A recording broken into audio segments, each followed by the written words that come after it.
Landscape's a reoccurring theme in my work. It always has been. When I was first interested in ceramics, I was doing geology, and the fact that you can actually go out and collect certain rocks and stuff and actually grind them up and make them into glazes and make them into, well, hopefully really beautiful sort of surfaces and stuff. That's how I started, and that was my sort of first connection with the landscape, was ceramics, from a very much a physical materials point of view. Yeah, doing working with that, and that's always been with me in ceramics. It's mainly the idea of the landscape and the process involved in ceramics, the alchemy of the change through heat and fire, the change of these materials from sort of pretty inert looking matter into sort of beautiful colours. After 10 years of throwing, I made a conscious decision to nothing in the exhibition was going to be thrown, and use the gallery space as a place to experiment and play with ideas.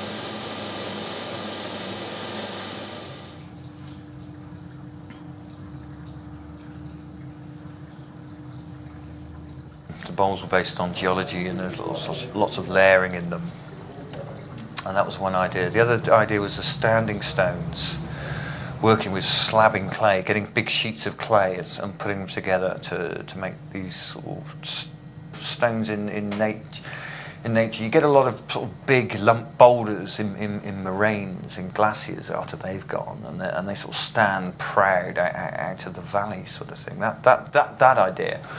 And the other one was more how certain rocks erode in bedding planes. This whole idea of layering down work, and working with that. And so there's a sculpture. These are more sculptural forms that work together in series. So they're all made in sets of fives. Working like that, and then this idea of the deconstruction pieces as well, because as things erode, evolve, and time and weather and rain and everything gets to them, they fall apart. And it's the same with ceramics, that you see a very strong, fired, solid piece, just like you see a piece of rock, a landscape or something that you think is solid and will be there for time immemorial, but in geological times it will erode and change and morph. And this whole idea of these tiles that only are around for 3 or 4 days, they started evolving. And putting something on the wall was quite a big step as well, actually getting a ceramic piece away from a plinth or standing on the floor. And the deconstruction material came out of that work, trying to get a turquoise matte sculptural material based on Egyptian paste, which was the first ever ceramic found. It was basically a low flux glass, and I was very, very much interested in that interface between ceramics and glass. I was trying to make a plastic glass you could actually manipulate, but a glass in its very loosest sense of the word. So out of that, I used a limestone material and put it on the bench, and it decomposed over a period of about 3 weeks. And I was coming in working every day, looking at this, thinking, well, that hasn't worked. That's not what I wanted. And then suddenly, after about a period of 3 weeks, I suddenly thought, no, that's fantastic. Watching this material slowly decay into dust, which once was a solid, tangible object when it came out of the kiln.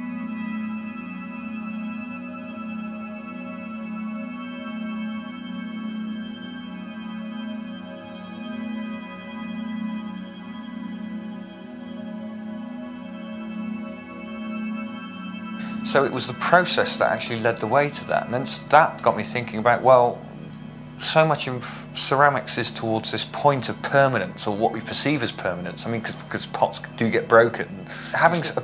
Going through this whole process of making, drying, firing, finishing, everything like that, to make something that's not going to be around for more than 3 weeks or so, is quite a liberating idea to me. My foundation is this ceramic process, but out of that, trying to communicate that in different ways, not I mean just making pots, not by making pots, being confident enough that the process is enough to show people. That's enough. You can experience it, which takes the visual arts into performing arts, which is an interesting area, crossover area.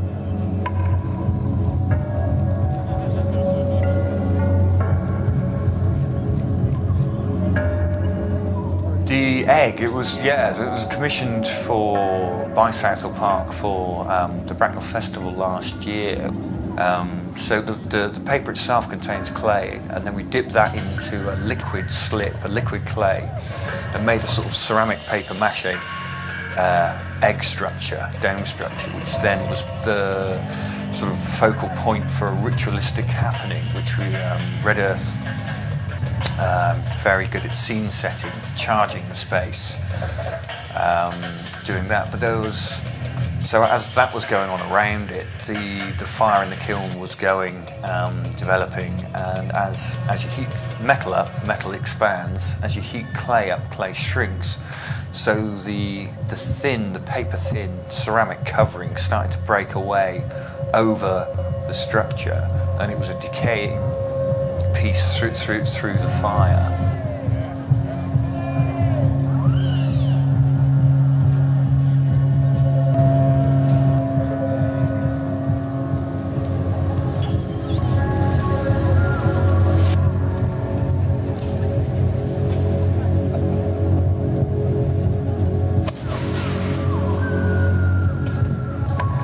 I've got a sound craft knowledge through being thrown for 10 years and constant research on material, formulating glazes, formulating clays, doing all that research behind me, that I feel now I've gone through those stages, that I can begin to work more conceptually with the process to do that.